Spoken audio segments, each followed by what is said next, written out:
Fascist Sheikh হাসিনার 15 বছর দীর্ঘ শাসন আমলে ভারত সরকার তার সাথে বিশেষ সম্পর্ক বজায় রেখে বাংলাদেশের গণতন্ত্রকামী মানুষের প্রতি কি কি অন্যায় আচরণ করেছে তেমন 10টা উল্লেখযোগ্য পয়েন্ট আজ আমি আপনাদের সামনে তুলে ধরব। 1 নাম্বার, হাসিনার আমলে ভারত এবং বাংলাদেশ সম্পর্ক ইতিহাসের সবচেয়ে খারাপ অবস্থায় পতিত হয়েছিল, যেখানে বাংলাদেশের স্বার্থ বলে কোনো কিছুর অস্তিত্ব ছিল না। শুধুমাত্র অবৈধভাবে ক্ষমতায় টিকে থাকার বিনিময়ে খুনি হাসিনা বাংলাদেশের সকল স্বার্থ বিসর্জন দিয়ে একতরফাভাবে সবকিছু ইন্ডিয়াকে দিয়ে দিয়েছিল। 2 নাম্বার, বাংলাদেশের জাতীয় সংসদের নির্বাচন সহ সকল ধরনের স্থানীয় সরকার নির্বাচন ব্যবস্থা ধ্বংস করে শেখ হাসিনা ভয়ঙ্কর স্বৈরতান্ত্রিক একদলীয় ফ্যাসিস্ট শাসন ব্যবস্থা চালু করেছিল। সেই ব্যবস্থাকে ইন্ডিয়া প্রতিবেশী দেশের আভ্যন্তরীণ বিষয় বলে প্রশ্রয় দিয়েছে এবং গণতান্ত্রিক এবং মুক্ত বিশ্বকে এমন অপরাধমূলক আচরণের বিরুদ্ধে কথা বলতে এবং প্রশ্ন তুলতে বাধা দিয়েছে। 3 নাম্বার পয়েন্ট, দমন পীড়নের মাধ্যমে ছলে বলে কৌশলে বিরোধী দলের অংশগ্রহণের সুযোগ নিঃশেষ এবং নিশ্চিহ্ন করা হয়েছিল। জনপ্রশাসন, পুলিশ, সেনাবাহিনী, বিচার ব্যবস্থাকে যথেচ্ছ ব্যবহার করে ভোট কারচুপি এবং জালিয়াতির মাধ্যমে বারে বারে নিজেদেরকে বিজয়ী ঘোষণা করেছিল ফ্যাসিস্ট আওয়ামী লীগ। আর শেখ হাসিনার সেই অবৈধ সরকারকে কে প্রথম স্বীকৃতি প্রদান করবে বা বৈধতা দেবে তা নিয়ে তীব্র প্রতিযোগিতায় লিপ্ত হতো ইন্ডিয়া এবং চীন। এক্ষেত্রে কর্তৃত্ববাদী চীনের সাথে তথাকথিত বৃহত্তর গণতন্ত্রের দেশ ইন্ডিয়ার আচরণের বিন্দুমাত্র পার্থক্য ছিল না। সরাসরি বাংলাদেশের আভ্যন্তরীণ রাজনীতিতে, ভোটের রাজনীতিতে হস্তক্ষেপ করেছে ইন্ডিয়া। অসংখ্য উদাহরণ আছে। 4 নাম্বার পয়েন্ট, বাংলাদেশের সংখ্যাগরিষ্ঠ মানুষের উপরে খুনি হাসিনার শাসনামলে ব্যাপক মানবাধিকার লঙ্ঘনের পক্ষে রাজনৈতিক সমর্থন জুগিয়েছে। বিশ্ব পরিমণ্ডলে অপরাধীর পক্ষে দাঁড়িয়েছে ভারত রাষ্ট্র। এর বিরুদ্ধে প্রতিবাদ করেছে, বিশ্ববিবেক জাগ্রত করার চেষ্টা করেছে আন্তর্জাতিক মানবাধিকার সংস্থাগুলো, যেমন Asian human rights commission, amnesty international, human rights watch, FIDH আর RFK হিউম্যান রাইটস ফাউন্ডেশন। বিরোধী দলগুলো এবং রাজনৈতিক ভিন্ন মতাবলম্বীদের দমন করতে এমন হাজার হাজার নেতাকর্মীদের বিরুদ্ধে মিথ্যা মামলা মোকদ্দমা দিয়ে তাদেরকে নিষ্ক্রিয় করা হতো। শুধু তাই না, গ্রেপ্তারকৃত বিরোধী নেতাকর্মীরা হেফাজতে নির্যাতনের শিকার হতেন।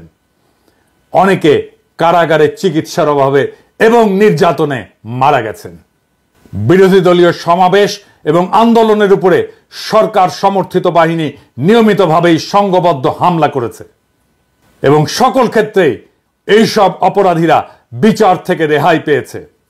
আইন শৃঙ্খলা বাহিনী, বিশেষ করে র্যাব এবং পুলিশ অজস্র বিচার বহির্ভূত হত্যাকাণ্ড ঘটিয়েছে। ক্রসফায়ার বা বন্দুকযুদ্ধ নামের ঘটনাগুলোতে বহু বিরোধী দলের নেতা কর্মী প্রাণ হারিয়েছে। বিরোধী দলের নেতাকর্মী, সাংবাদিক, নাগরিক সমাজের অজস্র নেতাকর্মীদের গুম করা হয়েছে এবং এই কাজে নীরব সমর্থন জানিয়েছে সব সময় ভারত রাষ্ট্র। 5 নাম্বার পয়েন্ট,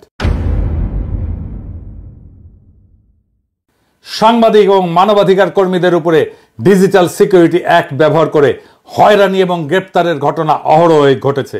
মুক্ত সাংবাদিকতা এবং মত প্রকাশের স্বাধীনতাকে কঠোরভাবে দমন করা হয়েছে।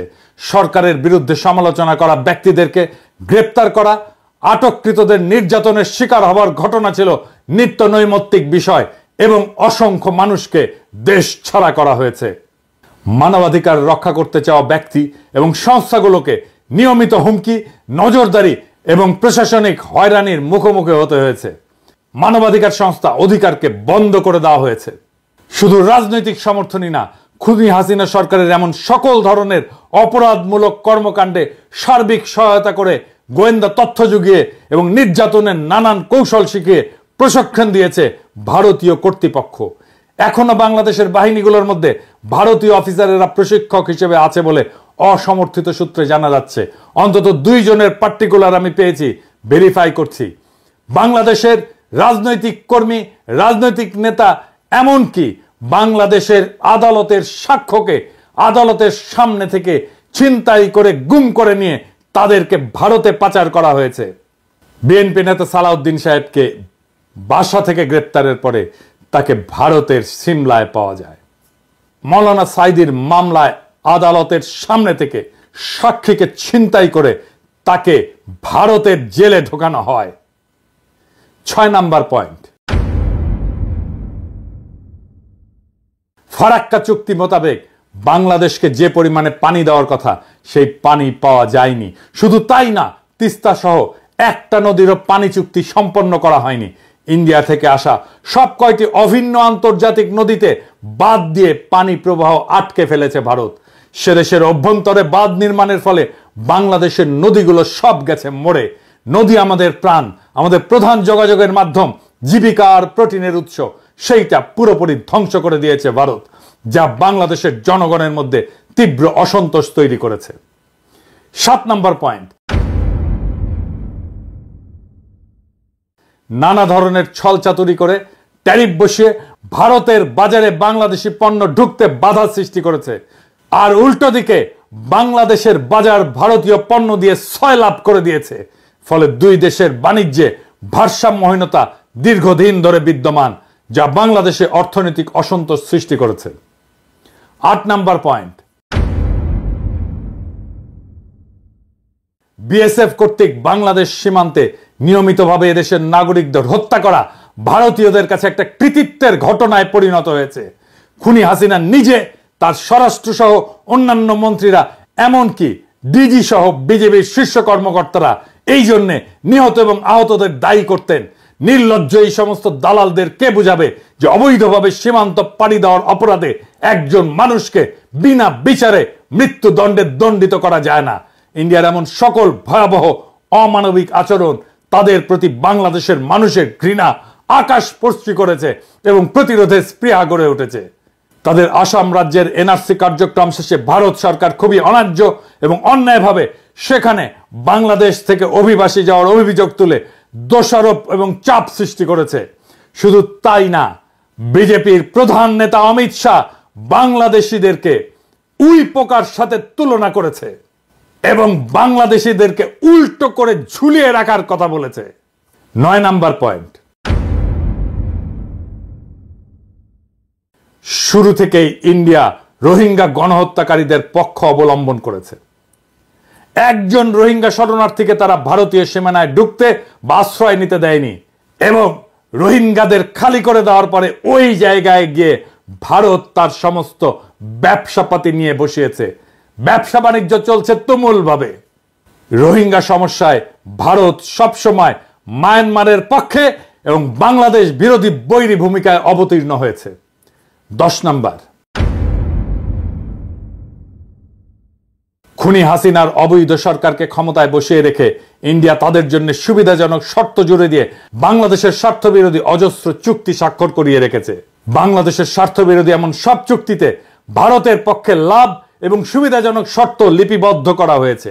ভারতের বাজারে বৈধভাবে বাংলাদেশি কর্মীদের প্রবেশাধিকার নাই বললেই চলে, আর ভারত থেকে লক্ষ লক্ষ পেশাদার বাংলাদেশে এসে চাকরি করে এবং রেমিটেন্স পাঠায় ভারতে।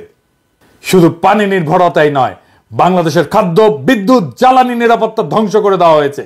এর সবকিছুই ইন্ডিয়ার স্বার্থের অধীনে অনুকূলে তাদের পদতলে অর্পণ করেছে ফ্যাসিস্ট শেখ মুজিবের কন্যা খুনি হাসিনা এবং তার দল আওয়ামী লীগ। এই সবকিছু মিলিয়ে ইন্ডিয়ার অন্যায় এবং অন্যায্য আচরণের অজস্র ঘটনা এবং অভিযোগ বিভিন্ন জাতীয় এবং আন্তর্জাতিক সংস্থা এবং বিশেষজ্ঞদের পর্যবেক্ষণে উঠে এসেছে, যে কারণে বাংলাদেশের উন্নয়ন, গণতন্ত্র, মানবাধিকার পরিস্থিতি নিয়ে সর্বমহলে উদ্বেগ সৃষ্টি হয়েছিল। এই পটভূমিতেই সংগঠিত হয় জুলাই বিপ্লব। জুলাই বিপ্লবের লক্ষ্য ছিল হাসিনার উৎখাত শুধু নয়, বাংলাদেশে ভারতীয় আধিপত্যবাদের অবসান এবং রাষ্ট্রকে নতুনভাবে পুনর্গঠন করা। রক্তাক্ত জুলাই গণ অভ্যুত্থানের পর বাংলাদেশের মানুষ শুধু শেখ হাসিনার ফ্যাসিবাদী শাসনের কবল থেকে মুক্তিই পায়নি, একই সঙ্গে স্বাধীনতার স্বাদ গ্রহণ করেছে। তার কারণ জগদ্দল পাথরের মতো চেপে বসা একটা ফ্যাসিবাদী দানবীয় সরকার বাংলাদেশের মানুষের জীবন বিপন্ন করে ক্ষমতা কুক্ষিগত করে টিকে থাকতে পারছিল, তার প্রধান কারণ হাসিনাকে ইন্ডিয়ার সর্বাত্মক সমর্থন এবং সহযোগিতা। এই সত্য যারা অস্বীকার করে তারা বাংলাদেশের শত্রু। বাংলাদেশের স্বার্থ, স্বাধীনতা এবং মর্যাদাকে গুড়িয়ে দিয়ে শেখ হাসিনা কার্যত আমাদেরকে ইন্ডিয়ার উপনিবেশ বানিয়ে রেখেছিল। বাংলাদেশের প্রত্যেকটি মানুষের কাছে এই সত্য এতই স্পষ্ট ছিল যে শেখ হাসিনার পলায়নের পর বাংলাদেশের মানুষের সামনে ইন্ডিয়া প্রশ্নে একটা অভূতপূর্ব জাতীয় ঐক্যমতের আবির্ভাব ঘটেছে। সফল গণ অভ্যুত্থান সম্পন্ন হওয়ার পরপরই আগস্ট মাসের শেষ ভাগে উজানে পানি ছেড়ে দিয়ে বাংলাদেশের একটি অংশ প্লাবিত করে বিপ্লব পরবর্তী মুহূর্তে একটা বিপর্যস্ত অবস্থার মধ্যে ঠেলে দিয়েছিল ইন্ডিয়া। সেই ঘটনায় আমাদের জাতীয় ঐক্যমত আরো শক্তিশালী এবং আরো দৃঢ় হয়েছে। আমরা ইস্পাত দৃঢ় গণপ্রতিরক্ষার অভিষেক ঘটতে দেখেছি। সেই কঠিন সময় 15 বছরের যাবতীয় জুলুম, নির্যাতন এবং নিপীড়নে লিপ্তদের প্রভু সম সহযোগীর প্রতি সৃষ্ট ন্যায়সঙ্গত ক্ষোভের আগ্নেয়গিরি চাপা দিয়ে বাংলাদেশের মানুষ দুর্যোগগ্রস্ত সকল সম্প্রদায়ের নাগরিকদের নিরাপত্তার স্বার্থকে প্রাধান্য দিয়ে সকলে এক কাতারে জড়ো হয়েছিল। ইন্ডিয়ার যাবতীয় প্রোপাগান্ডা এদেশের সংখ্যালঘু হিন্দু সম্প্রদায়কে নিয়ে তাদের জঘন্য মিথ্যাচার, বিদ্বেষমূলক বানোয়াট প্রচারণা, অভাবনীয় সংযম, প্রজ্ঞা এবং দূরদর্শিতা দিয়ে বাংলাদেশিরা মোকাবেলা করেছে। বিপ্লব পরবর্তী বাংলাদেশের এই অভাবনীয় জাতীয় ঐক্য এবং তা থেকে সৃষ্ট শক্তিকে দুর্বল করতে ইন্ডিয়া বিপুল বিক্রমে বাংলাদেশের বিরুদ্ধে মাইনরিটি কার্ড বা সংখ্যালঘু কার্ড খেলতে শুরু করেছে। মিথ্যা প্রচারণায় নিয়োজিত করেছে তাদের মিডিয়াকে, সাথে যোগ দিয়েছে পলাতক খুনি ফ্যাসিবাদী শাসকের সহযোগীরা। হাসিনা সহ পলাতক বাকশালীরা ইন্ডিয়ায় বসে বাংলাদেশের বিরুদ্ধে এই অপপ্রচারের রসদ জুগিয়ে যাচ্ছে। কিভাবে? ইন্ডিয়া দৃশ্যত তার সমস্ত রাষ্ট্রশক্তিকে এই কাজে নিয়োজিত করেছে। বাংলাদেশে ক্রমাগত অস্থিতিশীলতা তৈরি, একটা বিশৃঙ্খল পরিস্থিতি সৃষ্টি, এখানে সংখ্যালঘু হিন্দুদের নিরাপত্তা এবং হুমকির অতিরঞ্জিত মিথ্যা বয়ান দিয়ে তারা বাংলাদেশকে মনস্তাত্ত্বিকভাবে দুর্বল করার একটা রণকৌশল গ্রহণ করেছে। ইন্ডিয়ার এই কৌশল বাস্তবায়নের সুযোগ করে দিয়েছে বাংলাদেশের মূল ধারার রাজনৈতিক দলগুলো। আমি তাদের নাম উল্লেখ করে আর তিক্ততা বাড়াতে চাই না। গত 15 বছরের ফ্যাসিবাদী শাসনের মাধ্যমে ইন্ডিয়ার উপনিবেশ বানিয়ে বাংলাদেশে রাজত্ব করার যে ব্যবস্থা তারা করেছিল, জুলাই অভ্যুত্থান এবং বিপ্লব পরবর্তীতে তাকে চিরতরে বিদায় জানানোর জন্য বাংলাদেশের রাজনৈতিক দলগুলোর উচিত ছিল সবাই মিলে বাংলাদেশের পররাষ্ট্রনীতি, জাতীয় নিরাপত্তার প্রশ্নে ন্যাশনাল চার্টার বা জাতীয় সনদ তৈরি করে তা ঘোষণা করা। তারা সেই কাজ করতে চূড়ান্তভাবে ব্যর্থ হয়েছে। এই ব্যর্থতা বাংলাদেশের সকল রাজনৈতিক দল এবং রাজনৈতিক নেতাদের। এই কাজ যেটাকে বলে ফ্যাসিলিটেট করা, সেটা করতেও প্রফেসর ইউনূসের সরকার চরমভাবে ব্যর্থ হয়েছে। গণপ্রতিরক্ষার নীতি গ্রহণ করে সম্মিলিতভাবে জাতীয় ঐক্যের এক নতুন অবস্থান সৃষ্টি করা উচিত ছিল বিপ্লবের পরেই। বাংলাদেশের এই অভাবনীয় জাতীয় ঐক্যকে সংহত না করে তারা শুরু করেছে অনুগ্রহ লাভের সেই পুরনো দেন দরবার, তথাকথিত বন্ধুত্ব রক্ষার প্রচেষ্টা, শক্ত অবস্থান গ্রহণের দুর্বলতা, ইন্ডিয়া প্রশ্নে দৃশ্যমান বিভক্তি প্রকাশের কারণে শত্রুপক্ষ আজ আবার পুরনো কায়দায় বাংলাদেশকে কোণঠাসা করার হীন চেষ্টায় সর্বশক্তি প্রয়োগ করে বিজয়ী জনতার উপরে ঝাঁপিয়ে পড়েছে। কিন্তু ভারত কেন এই সুযোগটা পেল? ইন্ডিয়া একটা মিথ্যা প্রচারণার পাশাপাশি যুদ্ধংদেহী মনোভাব প্রদর্শনের জন্য তার সমস্ত রাজনৈতিক দল, কংগ্রেস, তৃণমূল সহ এমনকি তাদের কমিউনিস্ট পার্টিগুলো সহ সকল প্রতিষ্ঠানকে একত্রিত করতে পারলেও বাংলাদেশের সকল ফ্যাসি বিরোধী রাজনৈতিক দল শক্তি একটা জায়গায় পৌঁছাতে পারেনি। এই দুর্বলতাই প্রিয় মাতৃভূমিকে আবার ইন্ডিয়ার মতো হিংস্র নেকড়ের হুমকির মুখে ঠেলে দিয়েছে। এই ব্যর্থতা বাংলাদেশের সকল রাজনৈতিক দলের। আর উল্টো তারাই আমাদেরকে দোষারোপ করে ঐক্য বিনষ্টের। কি তামাশা! ইন্ডিয়া প্রশ্নের লুকোচুরি, দ্বিধা ও পুরনো নতজান নীতি যতদিন বজায় থাকবে ততদিন ইন্ডিয়ার সেই আগ্রাসী আচরণ মোকাবেলা করা যাবে না। আর এই সুযোগ নিয়ে বাংলাদেশের উপরে শত্রু তার আধিপত্য বজায় রাখতে চাইবে। ইন্ডিয়া তার বৈশ্বিক প্রভাব খাটিয়ে মনস্তাত্ত্বিক যুদ্ধ পরিচালনার জন্য মিথ্যা প্রপাগান্ডা এবং সংখ্যালঘু সম্প্রদায়কে অব্যাহতভাবে ব্যবহার করে যাবে। বাংলাদেশকে তার কলোনির মতো করে ফিরে পেতে চাইবে আবারও। হাসিনাকে ক্ষমতায় রেখে বাংলাদেশ থেকে যে অসম, অন্যায্য এবং একপাক্ষিক সুবিধাগুলো ইন্ডিয়া কুক্ষিগত করেছিল তার সবকিছু বজায় রাখার পন্থা হিসেবে একটা বৈরী পরিবেশ এবং যুদ্ধনীতি বজায় রাখবে ইন্ডিয়া, এইটা লিখে রাখতে পারেন। যারা ভারতের অনুগ্রহ লাভের ইঁদুর দৌড়ে লিপ্ত হলো তারাই বাংলাদেশের সবচেয়ে র্যাডিক্যাল অ্যান্টি ইন্ডিয়ান ফোর্সকে কোণঠাসা করার মিশনে নেমেছে। আপনারা দেখেছেন কিভাবে তারা ভারত প্রশ্নে নতজানু নীতি নিয়েছিল। আমি সেই সব স্মরণ করিয়ে দিয়ে আর তিক্ততা বাড়াতে চাই না। মনে রাখবেন, আমি ইলিয়াস বাংলাদেশের ব্যাপক মানুষের সমর্থনে বৃহৎ রাজনৈতিক দলগুলোর মুখোমুখি দাঁড়িয়ে একরোখা বিরোধিতা করে যাওয়াতেই ভারত প্রশ্নে সবার সুর পাল্টাচ্ছে। সরকারি শুধু না, রাজনৈতিক দলগুলো ভারত প্রশ্নে অনেক বেশি স্বচ্ছ এবং শক্ত ভূমিকা নিচ্ছে, আলহামদুলিল্লাহ। ভারতের এই যুদ্ধের কৌশল এবং অভীষ্ট লক্ষ্য যদি আমরা বুঝতে অক্ষম হই, বাংলাদেশের রাজনৈতিক দলগুলো যদি তাদের ক্ষমতায় আসার অসুস্থ প্রতিযোগিতায় ভারতের আশীর্বাদ পাওয়াকে দেশের স্বার্থ রক্ষার চেয়ে বেশি গুরুত্বপূর্ণ মনে করে, তাহলে হাজার হাজার তরুণের তাজা রক্তের বিনিময়ে অর্জন করা প্রিয় মাতৃভূমির দ্বিতীয় স্বাধীনতা আবারও বিসর্জন দিতে হতে পারে। তাহলে আমাদেরকে আবারও পরাধীনতা বরণ করতে হবে। হাসিনার চেয়েও খারাপ আরেকটি অপশাসকের কাছে আমাদের জীবন, স্বাধীনতা ও ইজ্জত বন্ধক রাখতে বাধ্য হতে হবে। আমরা তা চাই না, আমরা কোনোদিন তা হতে দেব না। আমরা অবশ্যই তা প্রতিরোধ করব জীবন দিয়ে হলেও।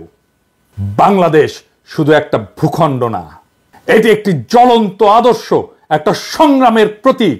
হাজার হাজার ছাত্র জনতার রক্তের বিনিময়ে অর্জিত এই মুক্ত মাতৃভূমি আমরা কারো পদতলে সমর্পণ করব না।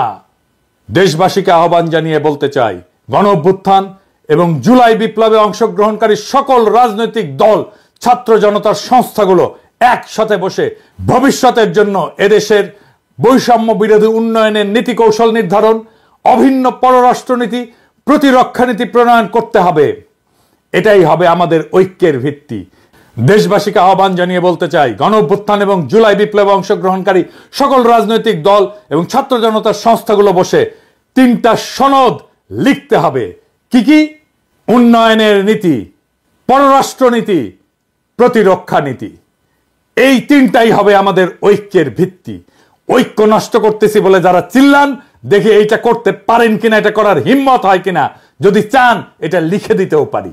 ঐক্য ঐক্য করে চিল্লান, কার ভিত্তিতে ঐক্য, কেন ঐক্য, সেটা ক্লিয়ার করে বলতে হবে। আর এইবার মেহেরবানি করে লড়াইয়ের সব স্টেক হোল্ডারদেরকে সম্পৃক্ত করবেন এই 3টা নীতি লেখার জন্য। এই 3টা নীতি বা 3টা সনদ লেখার জন্য জাতীয় ঐক্য তখনই সম্ভব হবে যখন একটা লিখিত বা অলিখিত চুক্তি বা সনদ বা চার্টার থাকে। নবী করিম পিস বি আপন হিম একটা চার্টার করছিলেন, মদিনা সনদ। এইরকম একটা সনদ বানান। বাংলাদেশ মুক্ত হয়েছে শুধুমাত্র ভোটের জন্য না, বাংলাদেশ মুক্ত হয়েছে একটা নতুন রাষ্ট্রের জন্য। এটা আমাদের জাতীয় মর্যাদা, স্বাধীনতা এবং ভবিষ্যৎ প্রজন্মের জন্য। এই লড়াইয়ে আমরা জয়ী হবই। দেশবাসীকে আশ্বস্ত করে বলতে চাই, আওয়ামী লীগের প্রত্যাবর্তন আর ভারতীয় আধিপত্যবাদের নতুন অভিষেকের চেষ্টা করলে বাংলাদেশ বুক চিতিয়ে প্রতিরোধ করবে। প্রয়োজন হলে আবারও দেব 1 নদী রক্ত। তবুও সেই আওয়ামী শাসনে, ভারতের দাসত্বের জীবনে কখনো ফিরে যাব না। হয় মুক্ত স্বাধীন মাতৃভূমি অথবা মৃত্যু, এর মাঝামাঝি আর কিছু নাই। ইনকিলাব জিন্দাবাদ।